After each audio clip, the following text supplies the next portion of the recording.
I was sitting in the glass-walled conference room on the 42nd floor when I realized my husband had been planning to erase me from our company for at least 6 months.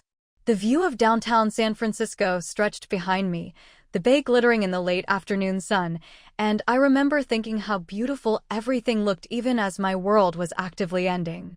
Marcus wasn't even there. He'd sent his new chief operating officer, Richard Vaughn, to do the dirty work. Richard, who I'd personally hired 2 years ago, who'd attended our anniversary dinner just 3 months prior, who couldn't look me in the eye as he slid the severance agreement across the polished mahogany table. The restructuring, he called it, though we both knew restructuring was just corporate speak for betrayal wrapped in legal paper. 8 years. I'd given 8 years to building TechNova from a garage startup into a company worth $2 billion. Every late-night debugging code while Marcus schmoozing investors. Every product launch I'd orchestrated while he took the stage and accepted the applause. Every technical miracle I'd pulled off while he collected awards for innovation he barely understood.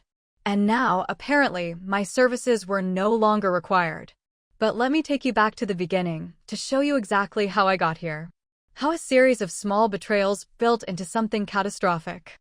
How the person I trusted most in the world became the architect of my professional execution. Before I continue, I want to thank you for being here. If you believe that brilliance should never be silenced by betrayal, please hit that subscribe button. Your support helps these stories reach others who need to hear them. Now, let me show you how this perfect storm began. It started 18 months ago, though I didn't recognize it at the time. Marcus came home from a Stanford alumni event buzzing with enthusiasm about reconnecting with an old friend. Jade Sinclair, he called her, though he'd never mentioned her name in the 8 years we'd been together. She was brilliant, he said, absolutely wasted at her current position at a mid-tier tech firm. He was practically vibrating with excitement as he paced our Nob Hill apartment, gesticulating wildly the way he did when he'd convinced himself of something. We should bring her on board at TechNova, he announced, already decided before consulting me. Vice President of Innovation. She's got exactly the kind of forward-thinking vision we need to scale. I was skeptical. We already had a strong leadership team, people I'd personally recruited and trained. People who understood our technology because they'd built it alongside me. But Marcus had that gleam in his eye, the one that appeared when he'd already made up his mind and was just waiting for everyone else to catch up to his genius. I should have paid more attention to the details. The way he kept checking his phone during dinner that night. The way he laughed too loudly when describing Jade's accomplishments. The way he seemed to need me to approve of her before I'd even met her, as if my blessing was crucial to some larger plan. But I was tired.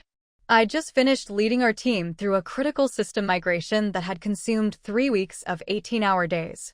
I was operating on exhaustion and trust, a dangerous combination when dealing with anything that requires scrutiny. Jade Sinclair walked into TechNova on a Monday morning in March, and I knew immediately something was off. She had that particular brand of confidence that comes from knowing secrets nobody else knows yet.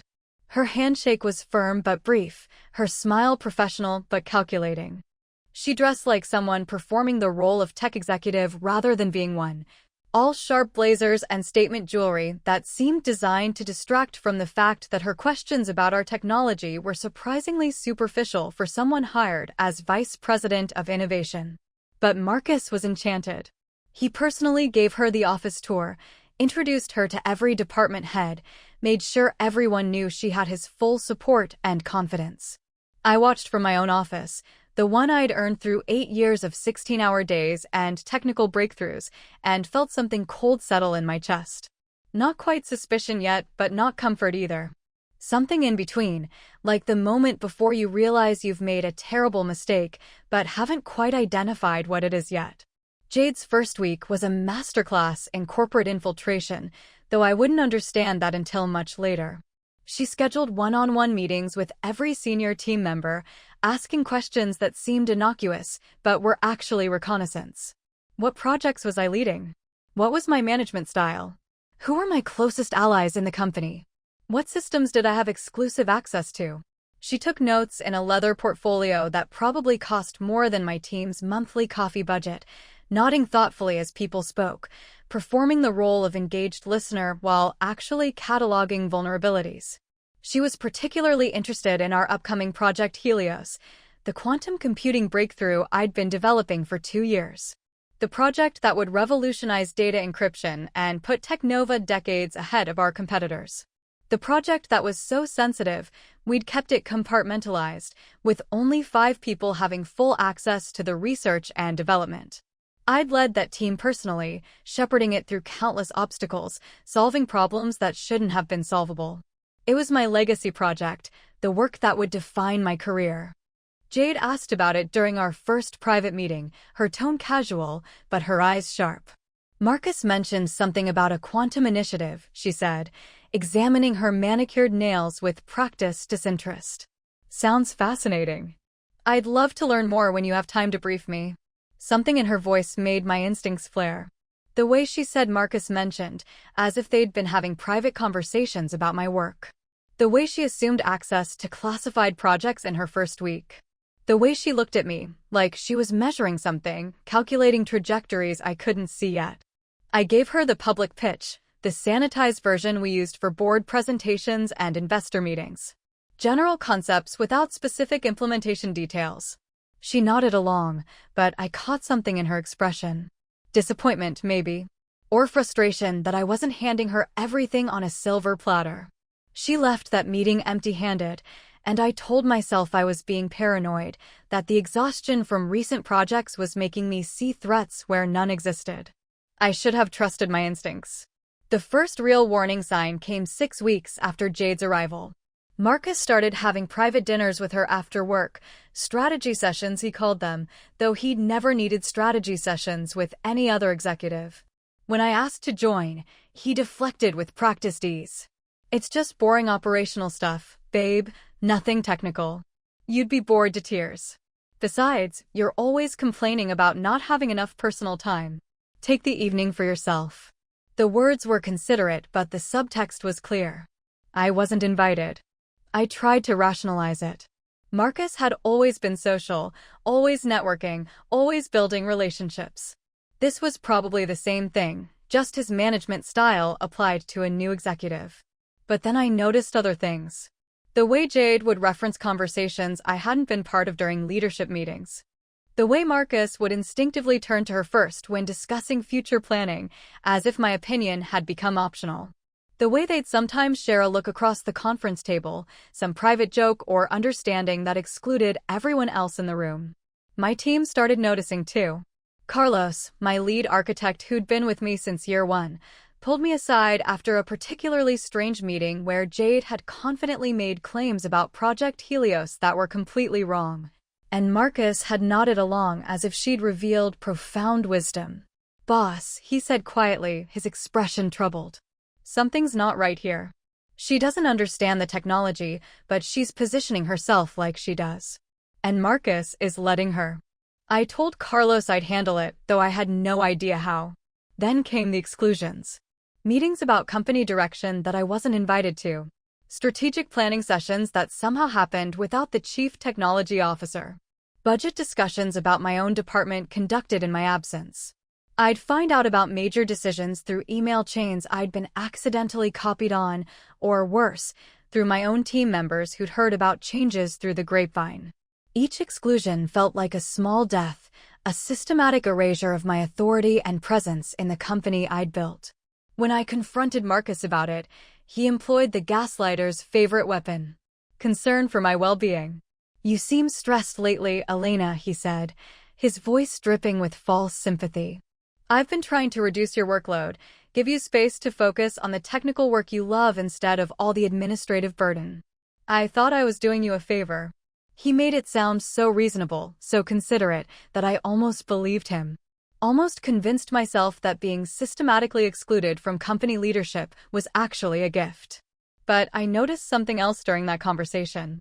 The way his phone screen lit up with a text from Jade, and the speed with which he turned it face down. The slight flush that crept up his neck. The way his eyes wouldn't quite meet mine when he talked about reducing my workload. These were tells I'd never seen before in 8 years together, new behaviors that suggested new secrets. I didn't want to believe what my instincts were screaming at me. that this wasn't just about work, that the betrayal might be both professional and personal. I started paying closer attention after that. The late-night texts that Marcus would hide by angling his phone away. The way he'd suddenly started wearing cologne to the office, something he'd never done before. The new workout routine that had him leaving the house at 6 in the morning when he'd previously been a committed sleep until 8 person.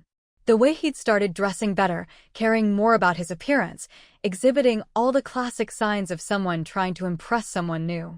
I told myself I was being paranoid, reading too much into innocent changes. I was wrong. 3 months after Jade's arrival, I got accidentally added to an email thread I clearly wasn't supposed to see. Marcus's assistant, Jenny, who'd always been in my corner, must have included me by muscle memory before realizing the thread was confidential. The subject line was innocuous: Q4 planning documents. But the content was anything but. Richard Vaughn had written to Marcus and Jade about transition strategies and leadership restructuring timelines. My name appeared in the third paragraph, clinical and detached, as if I were a problem to be solved rather than a person who'd built their company. The Elena situation, Richard had written, and those 3 words made my blood run cold. Needs to be handled delicately. She's got too much institutional knowledge to simply terminate, but we need her out before the IPO. Suggest generous severance package and strict NDA to prevent her from discussing proprietary developments with competitors. Jade can assume CTO role officially once Elena's transitioned out. Timeline: 60 to 90 days. I read it 5 times, each reading making me feel more nauseous. They were planning to erase me from my own company.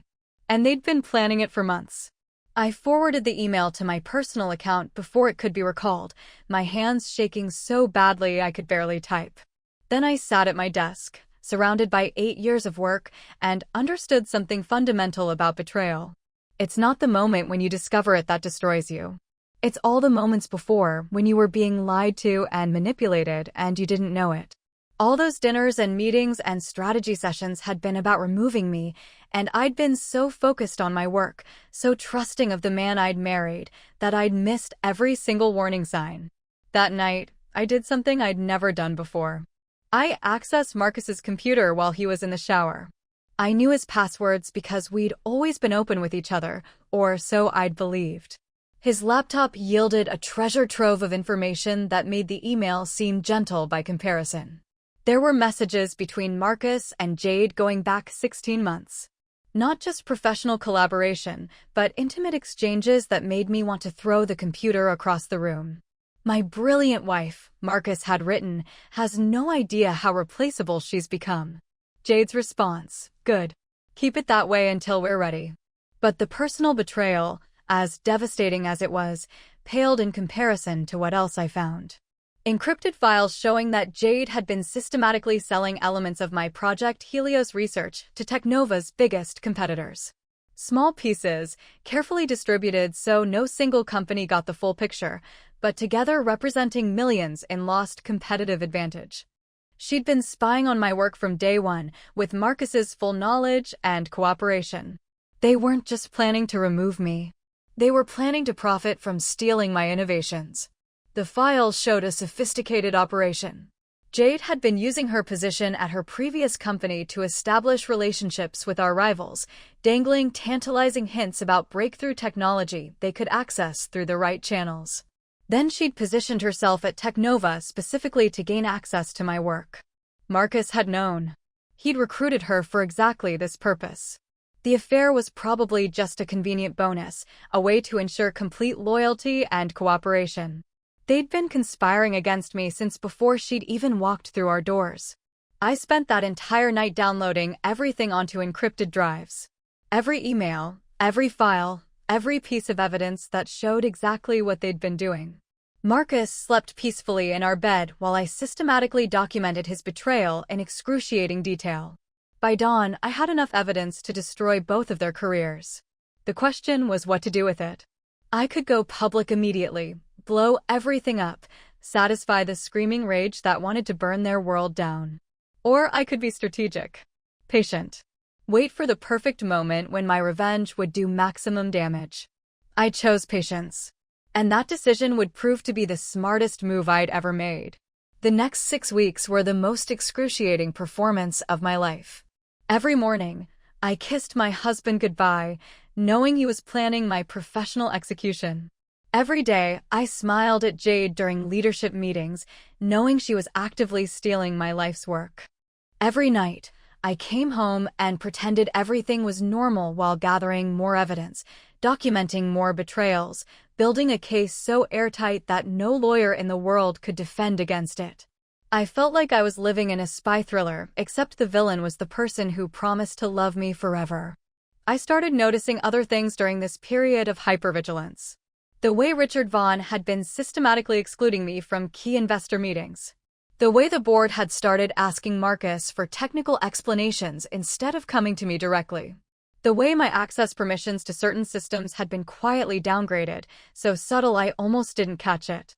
They were laying groundwork, building a narrative that I was less essential than I actually was, preparing the company to function without me so my departure would seem natural rather than the coup it actually was.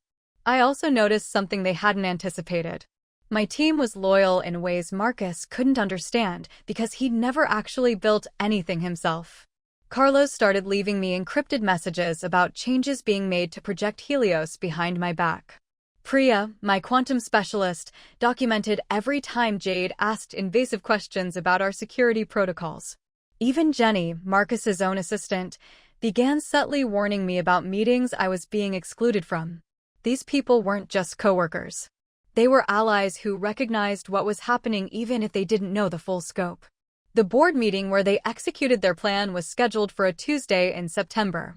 I knew it was coming because Jenny had slipped me a copy of the agenda, with Item 7 highlighted, Executive Restructuring Discussion. They'd scheduled it for 10 in the morning, probably because Marcus thought I'd be less likely to make a scene before lunch. They'd even arranged for Richard to handle the actual conversation, keeping Marcus at a safe distance so he could pretend to be the sorrowful husband forced into difficult business decisions. I arrived early, carrying a leather portfolio that matched the one Jade always used.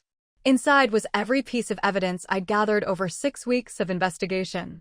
I also brought something else. A patent application I'd filed 3 months earlier, before I'd even known about their betrayal, that would prove crucial to everything that followed. Project Helios, the quantum computing breakthrough they were planning to steal and claim as company property, was actually patented under my name personally. I'd done it as a precaution after some early weird behavior from Jade, an instinct I hadn't fully understood at the time but now recognized as self-preservation. The meeting started exactly as I'd anticipated.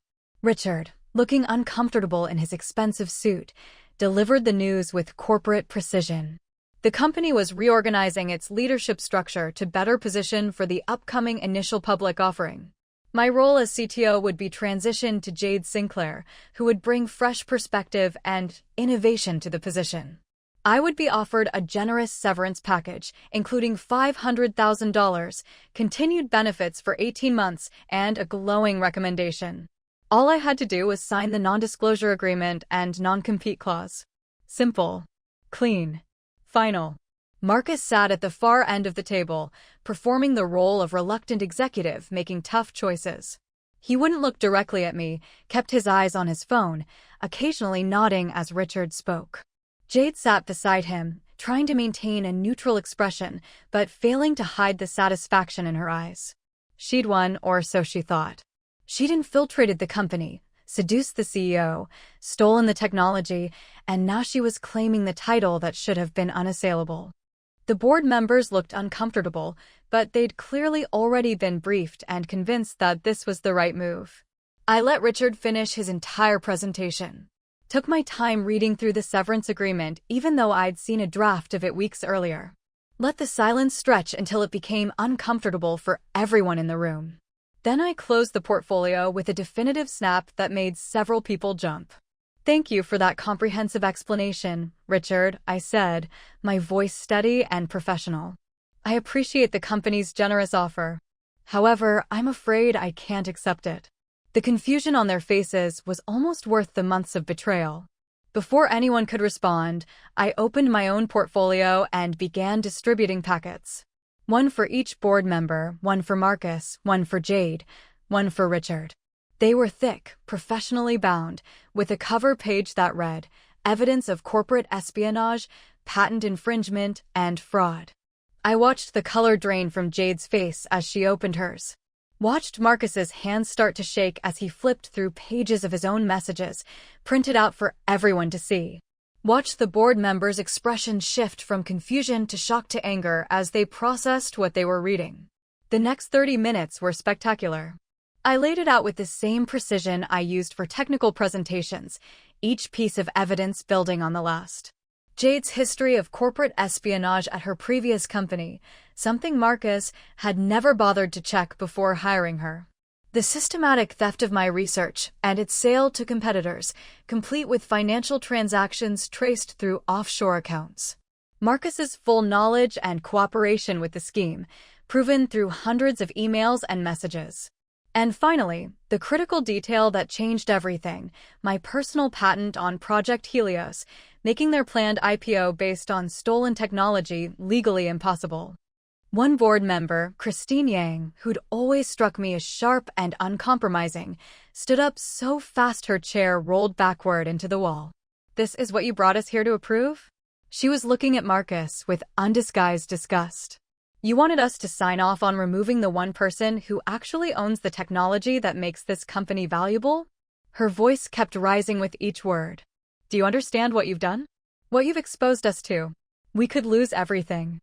We could face criminal charges. Are you completely insane?" Marcus tried to salvage the situation with his usual charm and deflection. "Elena's clearly upset about personal issues in our marriage," he started, attempting to paint me as an emotional woman making accusations from spite. "This is a lot of speculation and circumstantial evidence presented in bad faith." But Christine cut him off with a sharp gesture. "Stop talking," she commanded. "Just stop. I've been in this industry for 30 years, and I can read a smoking gun when I see one. This isn't speculation. These are your own messages, your own words, documenting crimes you committed against your own wife and company." Jade had gone completely pale, her earlier confidence evaporated. She looked at Marcus as if hoping he'd find some way to fix this, but he was drowning in his own exposure. Richard was already typing frantically on his phone, probably trying to reach the company's lawyers before this spiraled further. The other board members were having rapid whispered conversations, the kind where legal liability got calculated in real time. I sat quietly, watching my carefully constructed revenge play out exactly as I'd planned. Almost exactly. The best part was still coming. I waited for the chaos to settle slightly, then dropped the final bomb. "There's one more thing you should know," I said, pulling out another document. 3 days ago, I filed a lawsuit against TechNova for patent infringement. My attorney has also submitted evidence of the corporate espionage to the Securities and Exchange Commission. And this morning, I held a press conference announcing the formation of my new company, Apex Innovations, which will be launching a competing product built entirely on my own patented technology. The IPO you were planning for next month? It's dead. And TechNova's valuation just dropped by about 90%. The room exploded. Marcus was on his feet, face red, sputtering accusations of sabotage and betrayal. The irony of him using those particular words was not lost on anyone. Jade looked like she might be sick, probably calculating how many years in prison corporate espionage and securities fraud could carry. Christine was already on her phone with the company's legal team. The other board members were in various stages of panic, understanding that their company had just imploded and their reputations were about to be destroyed alongside it. It was chaos. It was perfect. Security escort was arranged, but this time it was for Marcus and Jade, not for me. They were both immediately suspended pending investigation, escorted from the building by uniformed guards while employees lined the hallways watching. I heard later that someone started a slow clap as they did their perp walk through the lobby, though I can't confirm that personally. What I can confirm is the look on Marcus's face as he was led past my office, the office I'd occupied for 8 years while building his company into something valuable. He looked at me like I was a stranger. Like he'd never really known me at all. He was right about that. The aftermath was swift and merciless. Within 48 hours, the SEC had frozen TechNova's assets pending investigation. Marcus and Jade were both terminated by the board, and several of their co-conspirators resigned under pressure. The company's valuation cratered from $2 billion to barely $200 million. Investors were threatening lawsuits. Clients were abandoning contracts. The entire house of cards they'd built on my stolen work collapsed in less than a week. It was the kind of corporate disaster that gets taught in business school ethics classes as a cautionary tale. Meanwhile, I was busy. Dr. Sarah Chin, my former mentor from MIT who'd become one of Silicon Valley's most successful venture capitalists, had been waiting for my call. I'd briefed her on the situation weeks earlier, as soon as I'd understood the full scope of the betrayal. She'd immediately offered to fund my new company, recognizing that the technology I developed was revolutionary regardless of the corporate drama surrounding it. Within a week of leaving TechNova, I had $15 million in seed funding and an office space leased in Palo Alto. My former team followed me en masse. Carlos was the first to resign from TechNova, walking into the board meeting 2 days after my big reveal and announcing that he'd be joining Apex Innovations as chief architect. Priya followed the next day, then Miguel, then Sarah, then the entire quantum computing team I'd built. By the end of the month, 37 of TechNova's best engineers had jumped ship, all of them citing hostile work environment and ethical concerns as their reasons for leaving. The brain drain was so severe that TechNova couldn't function, couldn't fulfill existing contracts, couldn't do anything except hemorrhage value and reputation. Jade's downfall was particularly spectacular. Turns out she'd been running a similar scheme at her previous company, something my investigators had uncovered, but I'd saved for maximum impact. That company filed their own lawsuit, as did 2 others where she'd apparently worked the same con. The SEC investigation expanded to cover securities fraud from stock sales she'd made right before her schemes were exposed. She was facing multiple felony charges across 3 states, with prosecutors competing to see who could make the most aggressive case. Last I heard, her lawyers were trying to negotiate a plea deal that would still leave her in prison for at least 5 years. Marcus's situation was different, but no less devastating. The board offered him a choice: resign immediately and accept a small severance, or be fired for cause and lose everything. He chose resignation, probably hoping to preserve some dignity and future employability. But the tech world is small and gossip travels fast. Within weeks, everyone knew what he'd done. How he'd tried to steal his wife's innovations. How he'd been willing to commit corporate espionage for profit. How he'd put his own company at risk for an affair with a criminal. His reputation was radioactive. No serious company would touch him. The divorce proceedings were mercifully swift, mainly because I had so much evidence of his affair and financial misconduct that his lawyers advised him to settle quickly and quietly. I kept the Nob Hill apartment, the investment portfolio we'd built together, and my half of everything else. He kept his shame and a rapidly dwindling bank account as legal fees mounted. His parents, who'd always looked down on me as not quite good enough for their brilliant son, stopped returning his calls after the full scope of his failures became public. Turns out they cared more about social status than family loyalty. Eleanor, Marcus's mother, actually reached out to me privately 6 months after everything imploded. We met at a quiet restaurant where she apologized for every condescending comment, every subtle put-down, every time she'd made me feel like I didn't belong in their family. "I was wrong about you," she said, tears in her eyes that seemed genuine. "You were always the brilliant one. Marcus was just coasting on your work, and we were too blinded by pride to see it." I appreciated the apology but declined her invitation to stay connected. Some wounds heal better with distance. Apex Innovations grew faster than anyone anticipated, even Sarah, who'd seen dozens of successful startups. Within 6 months, we launched our quantum encryption platform, the one based on my Project Helios research that TechNova had tried to steal. Within a year, we'd signed contracts with 3 major tech companies and 2 government agencies. Our valuation hit $3 billion 18 months after founding, making it one of the fastest-growing tech companies in Silicon Valley history. More importantly, we'd built a culture based on transparency and respect, everything TechNova had failed to be. But the sweetest revenge came from an unexpected source. Remember TechNova, the company Marcus and Jade had destroyed? The board eventually decided to sell it rather than try to rebuild from the ashes. They approached multiple buyers, but nobody wanted a company with such damaged reputation and depleted talent. Until I made an offer. Apex Innovations acquired TechNova's remaining assets, patents, and contracts for $50 million, roughly 2.5% of its former valuation. I rehired the employees who'd stayed loyal, honored the contracts they couldn't fulfill, and essentially absorbed what was left of my old company into my new one. Marcus tried to block the sale, claimed I was buying it purely for revenge. The judge pointed out that revenge would have been letting TechNova die completely rather than preserving jobs and honoring client relationships. The sale went through. I took possession of Marcus's old office, the corner one with the stunning bay views that he'd always claimed as CEO. I didn't even redecorate. Just moved in, set up my computer, and got back to work doing what I'd always done best. Building the future while others played politics. The tech press had a field day with the whole saga. Articles with headlines like From Betrayed Wife to Billionaire CEO and The Woman Who Turned Corporate Espionage into Empire appeared in every major publication. I did a few carefully selected interviews, keeping my focus on the technology and the company rather than the personal drama.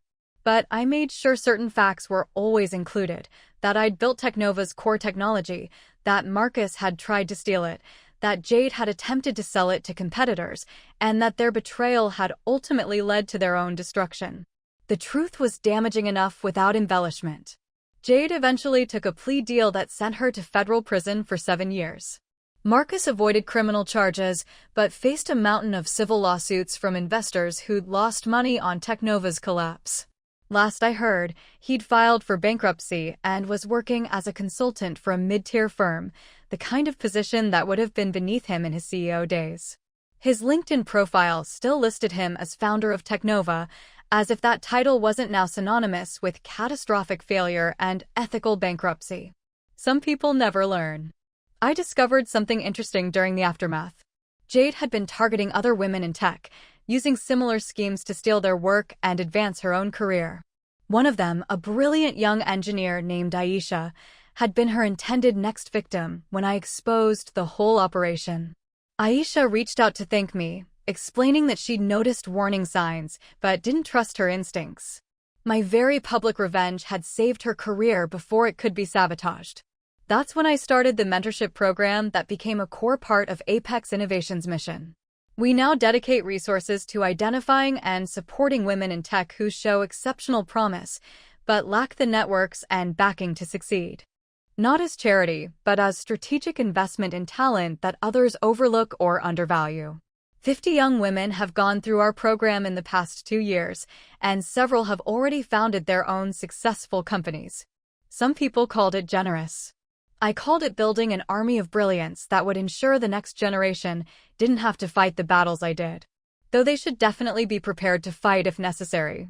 Carlos, who'd been my first ally and remained my closest friend through everything, once asked me if I ever regretted how I handled it. If I wished I'd just walked away quietly and started fresh without the confrontation and public drama. I thought about it for a long time before answering. No, I finally said.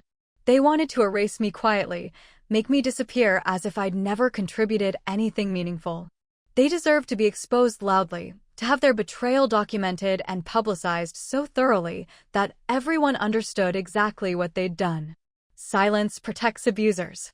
Exposure is the only real accountability. The Apex Innovations office is different from TechNova in every meaningful way.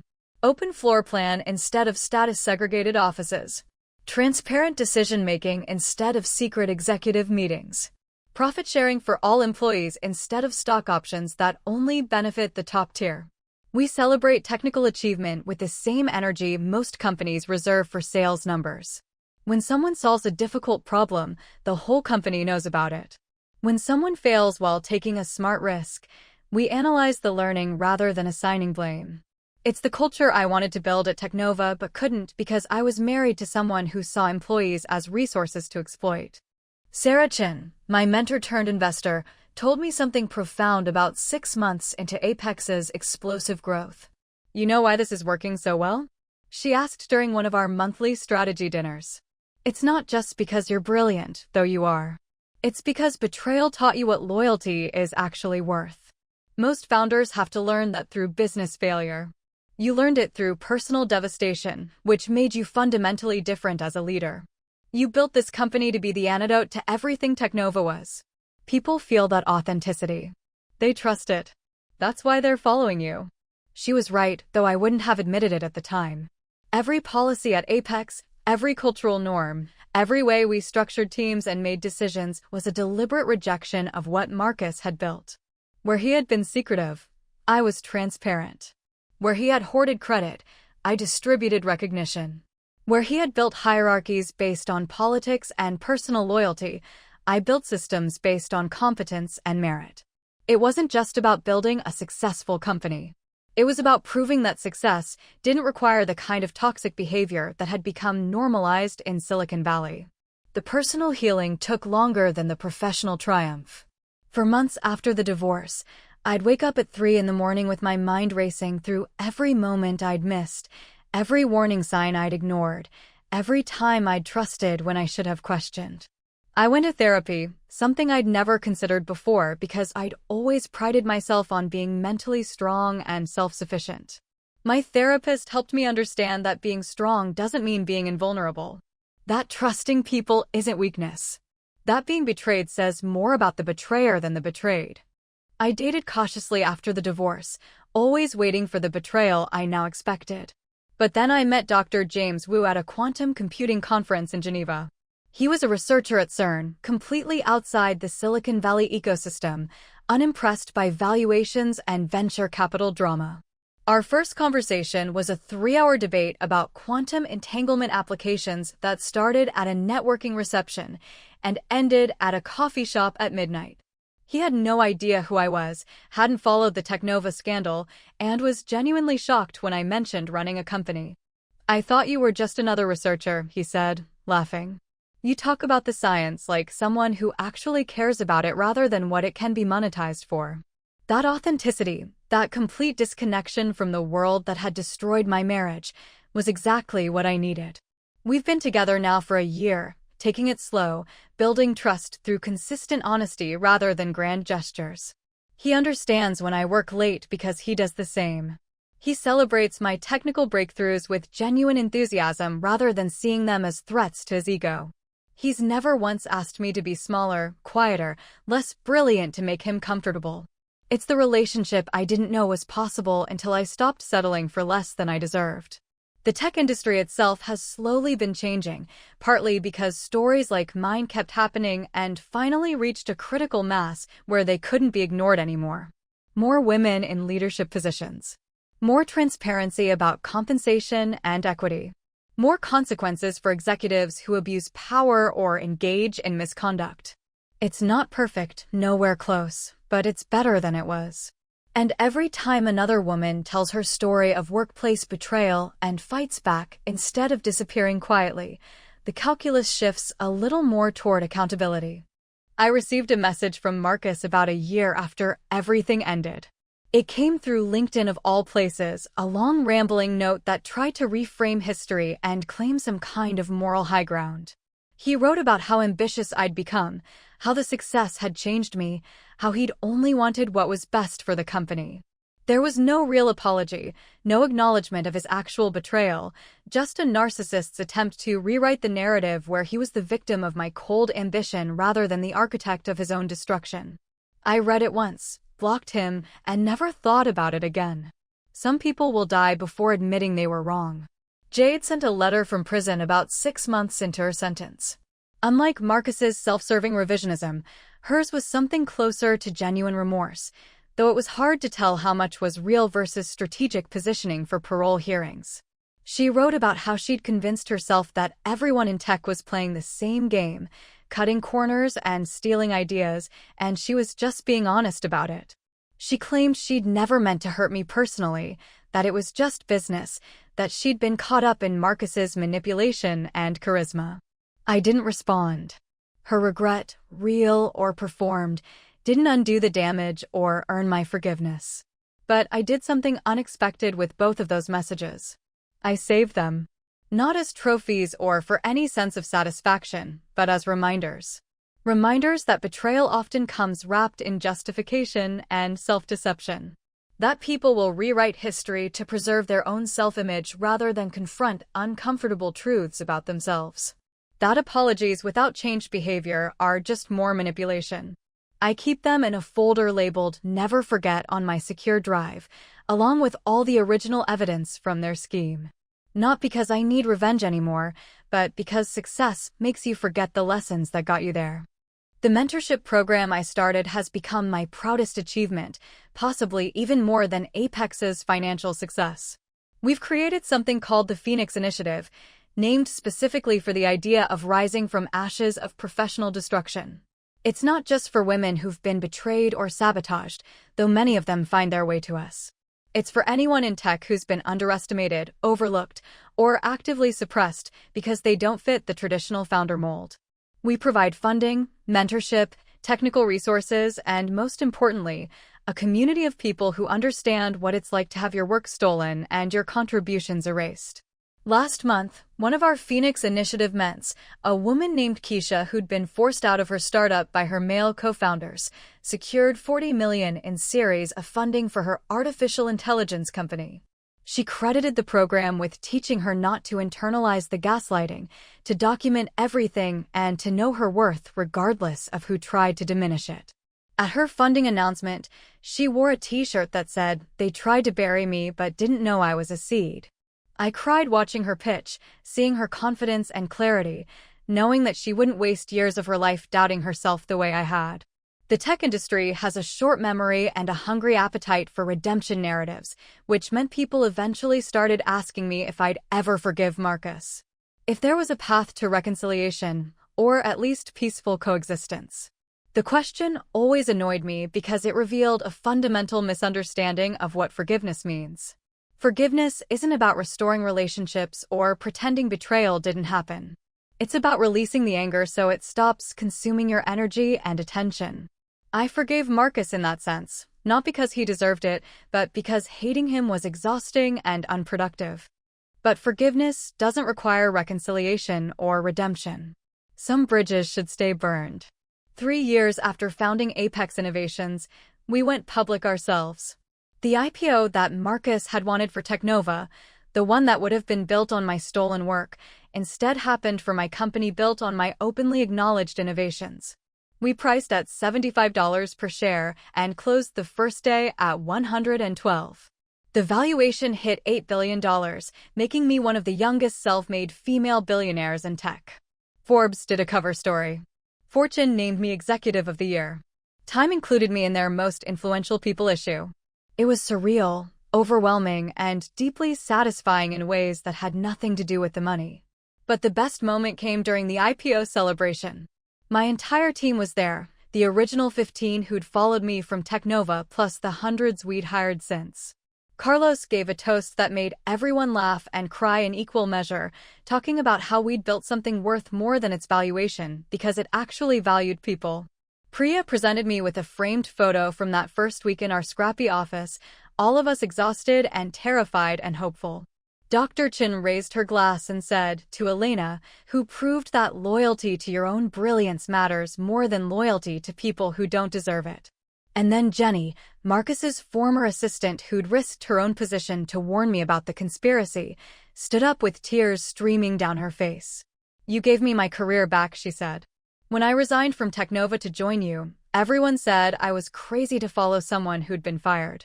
But you showed me that integrity has value. That doing the right thing even when it's terrifying actually leads somewhere good. This company, this success, it's proof that you don't have to be ruthless to win. You just have to be right and refuse to give up." The entire room erupted in applause. I thought about giving a speech, something inspirational about perseverance and believing in yourself. But instead, I just said thank you. Thank you for following me when I had nothing but plans and anger. Thank you for building this with me.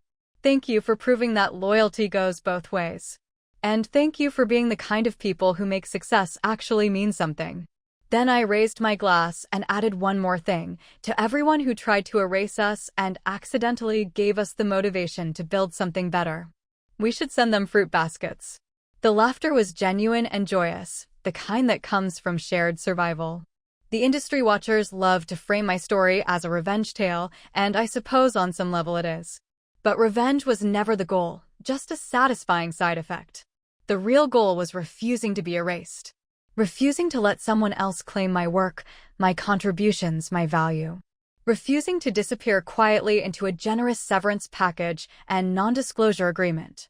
Marcus and Jade wanted me gone, wanted to pretend I'd never been essential, wanted to build their empire on my stolen foundations while I watched from the sidelines. Instead, I took everything they wanted and built it better, built it ethically, built it into something sustainable. There's a photo that circulates sometimes on social media, usually with captions about karma or justice. It's from a tech conference about 2 years after everything happened. I'm on stage giving a keynote about quantum computing applications, and in the audience, barely visible in the crowd, is Marcus. Someone snapped the photo at the exact moment when the camera cut to audience reactions and caught his expression. He's staring at me with this mixture of regret and resentment and unwilling admiration. That photo probably gets shared because it's a perfect encapsulation of consequences. The person who tried to erase you forced to watch you succeed beyond his wildest dreams.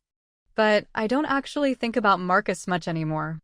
He's become irrelevant, a footnote in a much larger story about building something meaningful.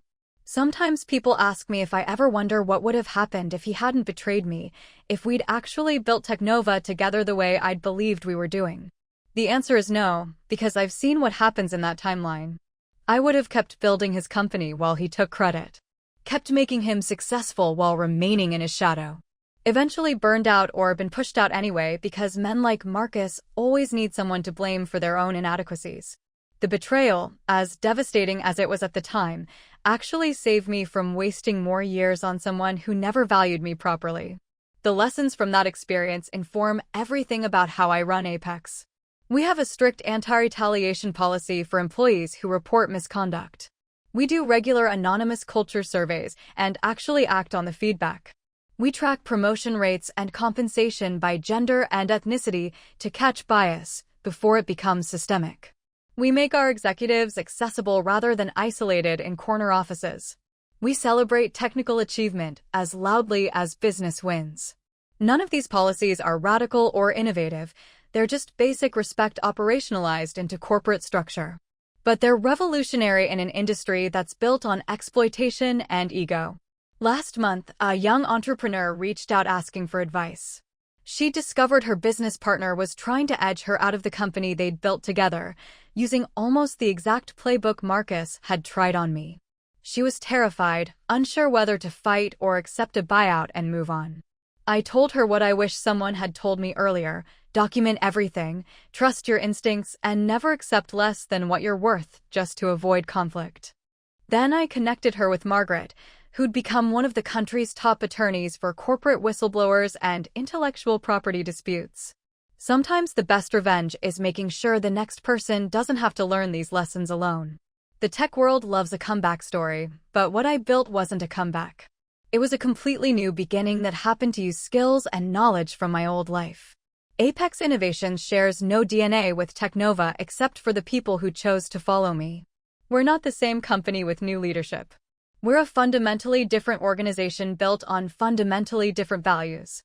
The fact that we're more successful than TechNova ever was isn't about revenge. It's about what happens when you build a company that actually deserves the loyalty it demands from employees. 5 years after that horrible Tuesday morning when Marcus tried to erase me from the company I'd built, I stood in almost the exact same spot where it had happened. Not in TechNova's boardroom, which no longer existed, but in Apex's main conference room, designed deliberately to feel nothing like it. The walls were glass instead of wood, transparency literal and symbolic. The table was round instead of rectangular, eliminating the power dynamics of head and foot positioning. And I was there to announce something that would have been impossible in the old world: profit sharing that would make every single employee a millionaire after our successful quarter. Carlos caught my eye during that announcement and gave me the same subtle nod he'd given me 5 years earlier when we both realized something was deeply wrong at TechNova. But this time, the nod meant something different. We'd made it. We'd built something that mattered. We'd proved that success doesn't require sacrificing integrity or people. The room erupted in cheers and hugs and a few tears from people who'd never imagined they'd achieve this level of financial security doing work they actually believed in. This, I thought, watching my team celebrate together. This is what winning actually looks like. The final twist in this story came from the most unexpected source.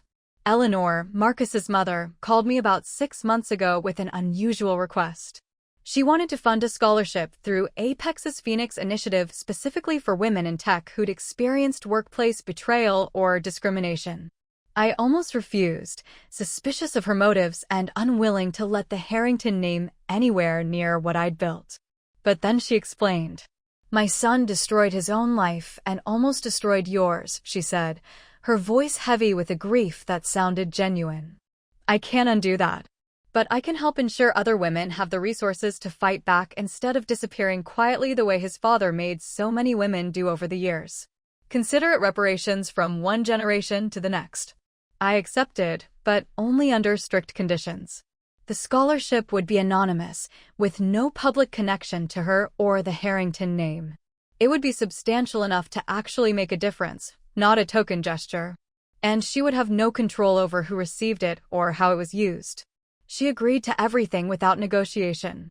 The first 10 Eleanor Foundation scholarships were awarded last month to women who'd been forced out of tech companies through discrimination, harassment, or theft of their work. Each one received $50,000 in no-strings-attached funding to pursue their next venture. Maybe it was Eleanor's attempt at redemption. Maybe it was genuine remorse. Either way, it was helping people who needed it. Marcus himself has faded into the obscurity that probably terrifies him more than any punishment could have. He's still in tech, somehow, working for startups that never quite succeed, lending his name to ventures that never quite take off. His LinkedIn shows a series of increasingly desperate pivots and rebrands. Advisor, consultant, entrepreneur in residence. Each title a euphemism for someone the industry has quietly agreed to exclude from real power. I occasionally see his name in my Google alerts, usually attached to articles about failure and corporate ethics violations. He's become a cautionary tale, the example people cite when teaching about leadership and integrity. That's a kind of immortality, I suppose, though not the kind he wanted. If you've made it this far in my story, thank you for listening. Thank you for believing that betrayal doesn't have to define you. Thank you for understanding that fighting back isn't about revenge, it's about refusing to disappear. The tech industry is changing slowly because enough people decided to tell their stories instead of signing non-disclosure agreements and fading away quietly. Every time someone speaks up, it gets a little easier for the next person. Every time someone fights back successfully, it shows others that fighting back is possible. So here's what I want you to take from this. Your worth isn't determined by people who can't see it. Your contributions don't disappear just because someone tries to steal credit for them. Your career isn't over just because someone powerful wants it to be. Document everything. Trust your instincts. Build alliances with people who share your values. And when they try to give you 5 minutes to pack up years of work, remember that you can take everything that actually matters with you. The work, the relationships, the knowledge, the dignity. Those things were never theirs to take. Apex Innovations is now valued at $12 billion. We employ 800 people across 6 offices globally. We've launched 4 major products that are reshaping quantum computing, data security, and artificial intelligence applications. We've funded 32 startups through our investment arm, prioritizing founders from underrepresented backgrounds. We've helped launch 57 careers through the Phoenix Initiative. And we've proved, conclusively and repeatedly, that you can build massive success without sacrificing ethics, integrity, or basic human decency. That's the revenge. Not that Marcus failed, but that I succeeded in ways that make his entire worldview obsolete. The best part?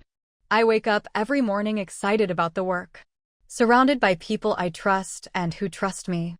Building technology that actually matters instead of just chasing valuations. making decisions based on what's right instead of what's politically safe, creating opportunities for people who remind me of myself 10 years ago, brilliant and underestimated and hungry to prove what they're capable of. This is what the other side of betrayal looks like if you refuse to let it break you. Not bitter. Not broken. Just built different, built better, built on foundations that can't be stolen because they were never about any one person's approval or support.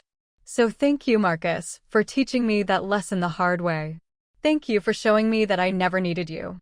Thank you for being so thoroughly yourself that you made burning that bridge behind me the easiest decision I ever made. And thank you to everyone listening for being part of this story. For understanding that sometimes the best revenge isn't revenge at all.